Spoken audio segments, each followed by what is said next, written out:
everyone, welcome to my world of D Quirky. Happy Independence Day to all. আজকে একটা ছোট্ট blog shoot করছি। একটা কাজের জন্য একটা জায়গায় যাচ্ছি, তো ভাবলাম একটা ব্লগ শ্যুট করে নিই। তার উপর আজকে ইন্ডিপেন্ডেন্স ডে, আমি ব্যাচ লাগিয়েছি। ব্লগটা দেখতে থাকো আর সঙ্গে থাকো। এখান থেকেই শুরু হয়ে যায় আমার জার্নি। সকালবেলা একটি ক্যাব নিয়ে বেরিয়ে পড়েছিলাম, যাচ্ছিলাম হাওড়া স্টেশনের দিকে। আর হ্যাঁ, আমি যেতে চলেছি ঝাড়খণ্ড দেওঘর একটি ছোট্ট কাজের উদ্দেশ্যে। আর সেখানে গিয়ে কি কি আমি এক্সপ্লোর করি এই ভ্লগটিতে আজকে তোমাদের সাথে সেটাই শেয়ার করব। হাওড়া স্টেশনে আমি পৌঁছে যাই 11টা 25 মিনিটে। সেখান থেকেই আমাদের ট্রেন ছিল। 11টা 35 মিনিটে আমাদের ট্রেনের ডিপার্চার টাইম ছিল, একদম সময় সীমিত ছিল। এসি 2 টায়ারের বুকিং ছিল। বেশ রোদ ঝলমলে আকাশ আর তার সাথে বাইরের সুন্দর দৃশ্য দেখতে দেখতে আমি ভাবছিলাম যে ব্রেকফাস্টে কি নেওয়া যায়, কিন্তু অনেকক্ষণ কেটে যাওয়ার পরও সেরকম খুব একটা খাওয়ার অপশনস উঠছিল না। তাই লাস্টে অনেক ভাবনা চিন্তার পর ডিসাইড করলাম যে 1 কাপ কফি নিই, তারপর দেখা যাবে যে ব্রেকফাস্টে কি অর্ডার করা যায়। First thing which I have in the morning is a cup of coffee.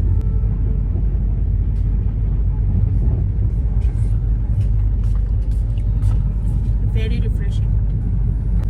For breakfast, I have the veg cutlet, some french fries, some boiled veggies. It's boiled carrots and some pieces. And for dessert, I have the Alpelibe strawberry lollipops. IRCTC স্টাফরাই এখানে বিক্রি করছিল veg cutlet আর bread. আমার bread খাওয়ার বিন্দুমাত্র ইচ্ছা ছিল না, তাই জন্য আমি নিয়েছিলাম ভেজ কাটলেট। অমলেটেরও অপশান ছিল, কিন্তু ডিম খাওয়া এখন অনেক দিনই আমি বন্ধ রেখেছি, তাই জন্য নিয়েছিলাম veg cutlet. Very basic, it's cold, but কোনো কমপ্লেন করতে পারবো না। লাইক যা পেয়েছি তাই, বাট ইটস নট গুড।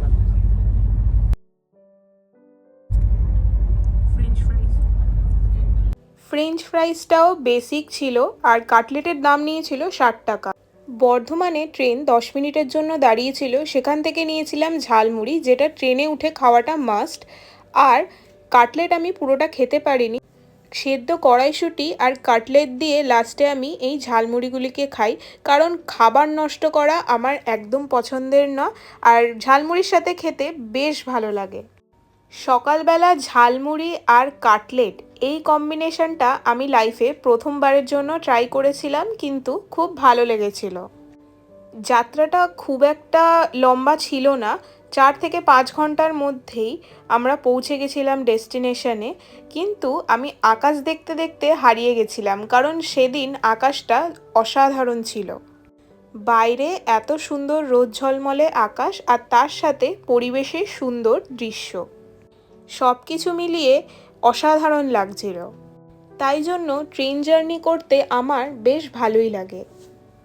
বাইরের দৃশ্য দেখতে দেখতে পৌঁছে গেলাম জাসিডি জাংশনে। এরপর ট্রেনটিকে বাই বলে আমি বেরিয়ে পড়লাম গন্তব্যের দিকে।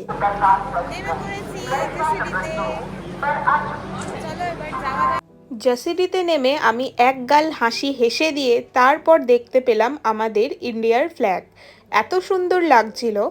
এরপর সেখান থেকে বেরিয়ে নিয়ে নিলাম 1 গ্লাস আখের রস।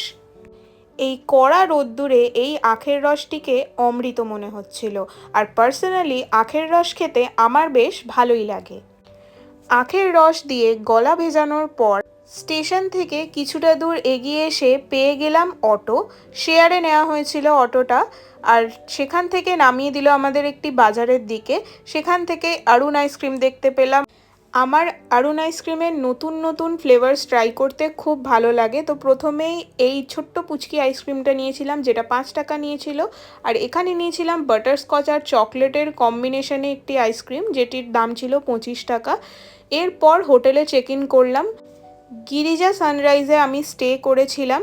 যাওয়ার সঙ্গে সঙ্গে চেক ইন করার পর রুমে এলাম। রুমটিও বেশ বড় ছিল, ভালো ছিল, কোজি ছিল। আর তারপর এইখানে এসে কিছুটা ফ্রেশ হয়ে বেরিয়ে গেছিলাম আমার কাজের উদ্দেশ্যে।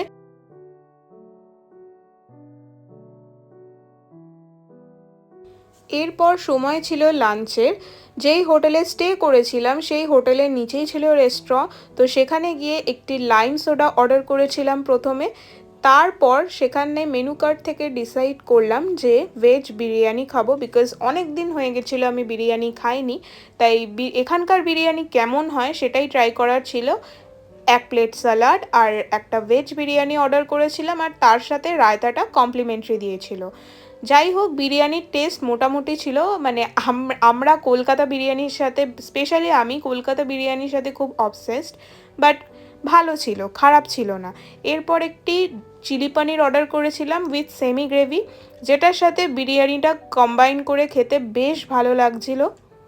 আর রায়তাটার টেস্টও খুব ভালো ছিল। এখানে আমি নিজের ভ্লগ দেখতে দেখতে আমার লাঞ্চ কমপ্লিট করছিলাম।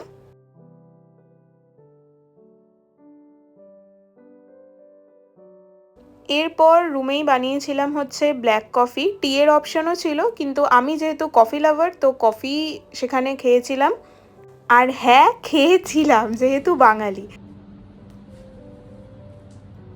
This is my outfit for evening, মানে একটু সাজুগুজু করেছি বিকজ বহুদিন হয়ে গেছে আমি সাজিনি। তো এখন বাইরে যাব, মন্দির নিয়েই একটু, মানে আমরা প্ল্যান করেছি যে আমরা যেহেতু জাসিডিতেই রয়েছি, প্রোনাউন্সিয়েশনটা ভুল হলে I am sorry very very, but আমরা যাব হচ্ছে বৈদ্যনাথ ধাম। এখান থেকে ওয়াকিং ডিস্টেন্সে পড়ে, তো জ্যোতির্লিঙ্গ দর্শনও হয়ে যাবে। তো এখন বিকেলে যাই, একটু বেরোই, কিছু খাওয়া দাওয়া করলেও সেটা শেয়ার করব তোমাদের সাথে। হোটেল থেকে বেরোনোর 5 মিনিটের ওয়াকিং ডিস্টেন্সেই বৈদ্যনাথ জ্যোতির্লিঙ্গ ছিল। আমি তো প্রথমে নিজের চোখে বিশ্বাস করে উঠতেই পারিনি যে এত তাড়াতাড়ি পৌঁছে গেছিল। 16 তারিখে শ্রাবণের শেষ দিন আর 17 তারিখ থেকে ভাদ্র মাসের শুরুর জন্য এখানে প্রচুর ভিড় ছিল, তাই ভেবেছিলাম 16 তারিখ সকালেই আমরা দর্শন করব। এরপর পৌঁছে গেছিলাম একটি ফেমাস প্যারার দোকানে, গোপাল সার প্যারা, আর সেখান থেকে নিয়ে নিয়েছিলাম 1 কিলো প্যারা। মাওয়া প্যারা ছিল এটা, আর 500 মতো নিয়েছিলাম কড়া পাকের প্যারা। প্রথমে টেস্ট করতে দিয়েছিল, তারপরে ডিসাইড করলাম 1.5 কিলো প্যারা নেওয়ার। সেখান থেকে বেরিয়ে নিয়েছিলাম একটা লাস্সি। লাস্সিটার টেস্টও ভালো ছিল, বেসিক্যালি আমি সুইট লাস্সি পছন্দ করি।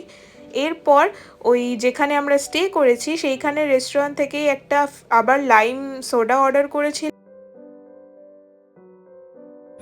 সকালেরটা বেশি ভালো ছিল। সকালের খাবারটা মোটামুটি ভালো লাগলেও রাতের খাবারটা কিন্তু খুব একটা ভালো লাগেনি। ভেজ স্প্রিং রোল অর্ডার করেছিলাম, যেটার টেস্ট খুব একটা ভালো লাগেনি। বাইরের আউটার লেয়ারটা খুবই কাঁচা কাঁচা ছিল, আর আমার তো খুব একটা ভাল লাগেনি। ভেতরের যে স্টাফিংটাও ছিল সেটা ওভার স্পাইসি হয়ে গেছিলো। আর মেন কোর্সে ছিল হচ্ছে মিক্স কুলচা আর পনির বাটার মশালা। মিক্স কুলচাতে গাজরের পরিমাণটা এত বেশি ছিল আর গাজরগুলো প্রপার বয়েলড হয়নি। আর নিয়েছিলাম হচ্ছে পনির বাটার মশালা, যেটা ওকেশ ছিল, সল্টের পরিমাণটা কিছুটা কম ছিল। আজকের জন্য এতটুকুই। Till then, take care and piece.